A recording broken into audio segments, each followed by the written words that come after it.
కాళ్లలో నొప్పి, నరాల వాపు వంటి లక్షణాలతో బాధపడుతున్నారా? వెరికోస్ వెయిన్స్ లో అత్యాధునిక చికిత్స ఏవిస్ వాస్కులర్ సెంటర్.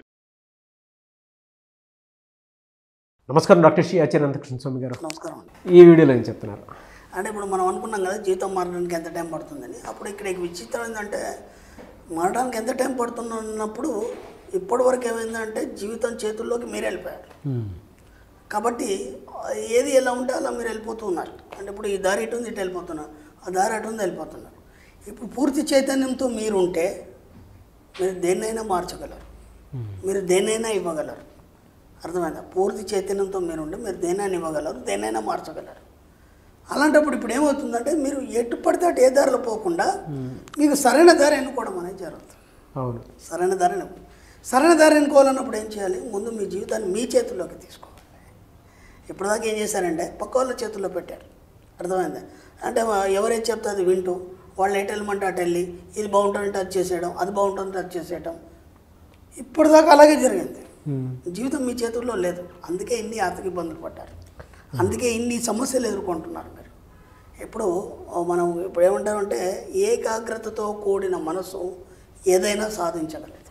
అవును, అర్థమైందా? అంటే ఏకాగ్రతతో కూడిన మనసు ఏదైనా సాధించగలదు. జీవితాన్ని మీ చేతుల్లో తీసుకోండి అన్నప్పుడు ఏమవుతుందంటే మీకు స్తబ్దత, స్థితప్రజ్ఞత అనేది అవసరం. ఓకేనా? ఇవి రెండు లేనప్పుడు ఏమవుతుందంటే మళ్ళీ అలాగే ఉంటుంది లైఫ్. ఇవి రెండు కావాలన్నప్పుడు మనం ఏం చేయాలి? స్తబ్దత కావాలి, స్థితప్రజ్ఞత కావాలి. అని మన సబ్జెక్ట్లో మనం ఏం చేసామంటే కనీసం ఒక 20 నిమిషాలు మెడిటేషన్ చేయమని చెప్పాము. 20 minutes మెడిటేషన్ చేయమని. ఎందుకు చేయమన్నాం? చాలామంది అంటారు, ఏమండి నేను అరగంట చేశాను, గంట చేశాను, ఇప్పుడు బాగుంది, కానీ ఏదో కొద్దిగా చిన్న నాకు ఇలా అవుతుంది అలా అవుతుంది అంటారు. గంట ఎవరు చేయరండి. అర్థమైందా? మీకు కళ ఎంతసేపు పడుతుంది అంటే ఒక పెద్ద కళ ఉంది, మీరు చిన్నప్పటి నుంచి పెద్దగా అయిపోయారు. ఆ కళలో పెళ్లి చేసుకున్నారు, పిల్లల్ని కన్నారు, ఓకే, ఒక పెద్ద బిల్డింగ్ కట్టారు, విదేశాలన్నీ తిరిగి వచ్చారు. ఎంత పెద్ద కళ ఇది! దాదాపు 40-50 సంవత్సరాల కళ. ఇది ఎంతసేపు పడుతుందంటే మనకి అతిపెద్ద కళ అనుకునేది ఏదైతుందో సైన్స్ ప్రకారం నాకు 2 నిమిషాలు పడుతుంది. అవును, అతిపెద్ద కళ అనుకున్నది అంతకంటే ఎక్కువ పడదంట. అలాగే మెడిటేషన్లో కూడా ప్రపంచంలో అతి గొప్ప మెడిటేటర్ అంటే ఎక్కువ పెద్ద మొత్తంలో మెడిటేషన్ ఎవరైతే చేస్తున్నారో కేవలం 55 నిమిషాలు మాత్రమే ఆ యొక్క ఆరలో ఉండగలుగుతారు. అంతకంటే ఉండలేరు. సైన్స్ నిరూపించింది. అర్థమైందా? మనం ఏమనుకుంటామంటే నేను అంతసేపు మెడిటేషన్ చేశాను, ఇంతసేపు చేశాను, ఇన్ని రోజులు చేశాను, అవన్నీ చేశాను అంటే నేనేం చెప్పానంటే మన సబ్జెక్ట్లో కేవలం 20 నిమిషాలు చేయమన్నాను. ఓకేనా? 20 నిమిషాలు చేస్తే సరిపోతుంది. అంతకంటే ఎక్కువ ఏం చేస్తే ఏమవుతుందంటే మీరు గురుముఖత ఏది చేయలేరు. కాబట్టి మన సబ్జెక్ట్లో అవన్నీ ఏం అవసరం లేదు. కాబట్టి 20 నిమిషాలు మాత్రమే చేయండి. ఆ 20 నిమిషాల్లో మీకు ఏందనేది అర్థమైపోతుంది. ఓకేనా? ఆ 20 నిమిషాల్లో జస్ట్ ఒక 3 నుంచి 5 సెకండ్లు మీకు స్తబ్దత అనేది ఏర్పడుతుంది. 3 నుంచి 5 సెకండ్లు ఏదో ఒక పాయింట్లో స్తబ్దత, స్థిరత్వము, స్థితప్రజ్ఞత అనేది ఏర్పడుతుంది. అంటే ఎలాంటి ఆలోచనలు లేనటువంటి స్థితి అనేది ఏర్పడుతుంది. అది రోజు మీరు చేయడం వల్ల ఒక 40 రోజుల్లో కనీసం ఒక అరగంట కనీసం మీ యొక్క ఆ మనసు దాన్ని పట్టి ఉంచడం అనేది జరుగుతుంది. అప్పుడు ఏమవుతుందంటే మీరు దేన్నైతే పట్టి ఉంచుతున్నారో మన సబ్జెక్టులో మనీ మెడిటేషన్ చేస్తాం, నిరంతరం డబ్బు, సంపద, ఐశ్వర్యం అని చెప్తాము. దాన్నే పట్టి ఉంచడం వల్ల ఏమవుతుందంటే మీ జీవితంలోకి డబ్బు అనేది అవ్వడం అనేది జరుగుతుంది. అందుకోసం ఆ క్రమశిక్షణ అలవాటు పడడానికి మనం మెడిటేషన్ అని చెప్పాము. లేకపోతే జస్ట్ అఫర్మేషన్స్ సరిపోతాయి. మనకి అఫర్మేషన్స్ సరిపోతాయి, మన మెడిటేషన్ కూడా అవసరం లేదు మన సబ్జెక్ట్లో. మీరేమంటున్నారండి నేను 6 నెలలు చేశాను, 7 నెలలు చేశాను. ఎక్కడ మీకు 2-3 సెకండ్లు ఆగిపోయింది మీ మనసు. ఇప్పటిదాకా ఆగిపోయినప్పుడు మీకు అది ఎలా వస్తుంది? ఇది సీక్రెట్. ఇది ఎవరికి తెలియదు. ఎక్కడ స్తబ్దత చెందింది అంటే ఎలాంటి ఆలోచన రహిత స్థితి, అంటే ఎలాంటి ఆలోచన లేని స్థితి మీకు ఎప్పుడన్నా ఏర్పడిందా? మీరు గమనించారా? అది ఎలాంటి ఆలోచన లేని స్థితి అన్నప్పుడు ఒక పాయింట్ దగ్గర ఆగిపోయి ఇంకెలాంటి ఆలోచన రాదు. అంటే డబ్బు మాత్రమే కనిపిస్తుంది, ఇంకేం ఉండదు. సంపద మాత్రమే కనిపిస్తుంది. మన సబ్జెక్ట్లో చెప్తున్నా, వేరే మెడిటేషన్తో నాకు సంబంధం లేదు. ఐశ్వర్యం కనిపిస్తుంది. అప్పుడు ఎలా ఉంటుందంటే అండి, మనము సైలెంట్గా కూర్చున్నాము, మీ ఆఫీస్ వర్క్ గురించి ఆలోచిస్తున్నారు. ఆఫీస్ ప్రెమిసెస్ ఇక్కడున్న ఎవరైతే ఉన్నారో మన ఎంప్లాయీస్ వీళ్ళందరూ ఆ కెమెరా హౌస్ ఇదంతా ఆలోచిస్తున్నారు. మీరు ఒంటరిగానే ఉన్నారు. ఓకే, అలా మొబైల్ కూడా లేదు, పక్కన పడేశారు. ఎందుకంటే ఏదో ఒక ఆలోచనలు మునిగిపోయినా లా ఉంటూ సరిగ్గా ఒక పని మీద కొద్దిసేపు స్తబ్దత చెందుతారు. ఇంకా వేరే ఆలోచన లేదు. ఈ పాయింట్ దగ్గర ఇది ఎందుకు ఇలా అయింది అని ఇలా మీరు స్తబ్దత చెందారు. ఒక్కసారి మళ్ళీ ఇలా జడి తెచ్చుకొని మీరు కోలుకొని అది ఇలా ఎందుకు అయింది అనేది అప్పుడు మళ్ళీ వస్తుంది. ఆ స్తబ్దత అనేది రావాలి మీకు. అది ఎప్పుడు వస్తుంది? నువ్వు ఒంటరిగా ఉన్నప్పుడు వస్తుంది. నువ్వు ఎప్పుడైతే ప్రశాంతంగా కూర్చున్నావు అప్పుడు వస్తుంది. అందుకే మనం మెడిటేషన్ చెప్పాం.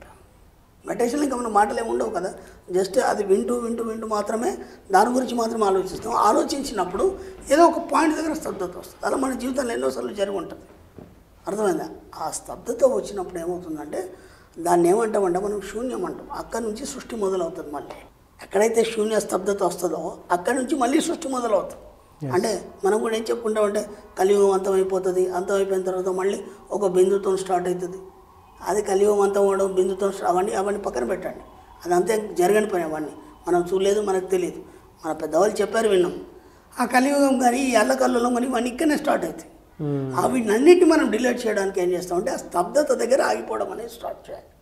అది మీకు తెలియకుండా జరుగుతుంది. అంటే ఈ క్రమశిక్షణ వల్ల ఈ ఒక 40 రోజులు కంటిన్యూ మెడిటేషన్ చేయడం వల్ల ఏదో ఒక పాయింట్ దగ్గర కొన్ని సెకండ్లు అవుతుంది. ఆ శూన్యంలో మీకు కావాల్సినవన్నీ సృష్టించుకోవడం మనకు తెలియదు, ఎలా చెప్పాలో తెలియదు. కాబట్టి మనం కేవలం మనం మనీ మెడిటేషన్లో, మనీ అఫర్మేషన్స్లో డబ్బు సంపద ఐశ్వర్యం మాత్రమే చెప్తాం. మనం దాంట్లో ఎక్కడ పాయింట్ అయిపోతే అది వచ్చేస్తుంది మీ జీవితంలోకి. ఇంకా మీరు కొత్త సృష్టించుకునేది ఏం లేదు. అవును, ఎంత ఈజీ టెక్నిక్ ఇది. ఇక దీనికోసం మనం ఇంకా ప్రత్యేకంగా అది చేయాలి అట్లాంటిది ఏం లేదు కదా. కాబట్టి ఆటోమేటిక్గా మీ జీవితంలోకి అవన్నీ ఆహ్వానించబడతాయి ఎప్పుడు నువ్వు దాని మీద దృష్టి పెట్టినప్పుడు. అది మీరు చెప్తుంటే నాకు కొన్ని విషయాలు గుర్తొస్తున్నాయండి. అంటే మనం కూర్చున్న చోటే మన ఇంటిని కనుక మనం అబ్జర్వ్ చేస్తే మొత్తం చూసిన తర్వాత అంటే మనల్ని మనం క్లీన్గా ఉంచుకోవాలి, ఇంటిని క్లీన్గా ఉంచుకోవాలనుకున్నప్పుడు ఫోకస్ చేసి చూస్తే మనకు కొన్ని విషయాలు అర్థమవుతాయి. పలానాది ఇక్కడ నుంచి నేను క్లీనింగ్ మొదలు పెడితే ఇల్లు మొత్తం బాగుంటుంది అనుకుంటే అక్కడి నుంచే స్టార్ట్ చేస్తే అంటే ఫోకస్ చేస్తే ఇల్లు మొత్తం క్లీన్ అయిపోతుంది. అంటే మనం దేని మీద ఫోకస్ చేసి క్లియర్ చేసుకోవాలనుకుంటున్నాం అది క్లియర్ చేస్తే అయిపోతుంది. అలాగే డబ్బు విషయంలో కూడా అంతే. ఎక్కడి నుంచి డబ్బు వస్తుంది మనకి అనేటువంటి ఆలోచన మీద ఫోకస్ పెట్టామనుకోండి అది ఆటోమేటిక్గా మనకి దాని రిసోర్సెస్ ఏవైతే ఉంటాయో యూనివర్స్ దగ్గర ఆ పాయింట్ దగ్గర ఆగిపోవాలి. ఆ పాయింట్ దగ్గర ఆగిపోవాలి.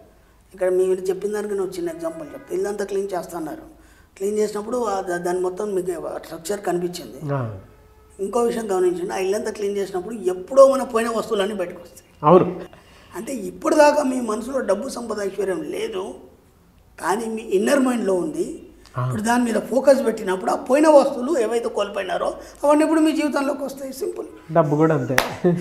అవన్నీ డబ్బు ద్వారా డబ్బు రాగానే వస్తువు పోయింది అనుకున్నారు మీరు, ఇల్లంతా క్లీన్ చేసి తక్కువ బయటకు వచ్చింది. అవును, ఇది కూడా అంతే. ఇప్పటిదాకా అవన్నీ మీ లోపలే ఉన్నాయి. ఇంతకుముందు మనం చెప్పుకున్నాం, మీ సుత్త చేతనాత్మక మనసులో బోలెడు వనరులు ఉన్నాయి. డబ్బు సంపదను కోరుతూ విశ్వాన్ని సరఫరా కోరుతూ మీరు విశ్వానికి కృతజ్ఞతలు చెప్పండి. సింపుల్. ఇక్కడ కూడా అదే చేస్తున్నాం మనం మనీ మెడిటేషన్లో. ఆ 20 నిమిషాల్లో ఏదో ఒక పాయింట్ దగ్గర స్తబ్దత అనేది వస్తుంది. అక్కడ మీకు కావాల్సినవి ఆటోమేటిక్గా సృష్టించబడతాయి. అది ఫ్యాంటాస్టిక్ నాలెడ్జ్ అండి. Anyways thank you so much doctor Shri Acharya Anantakrishna Swami గారు. థ్యాంక్ యూ అండి.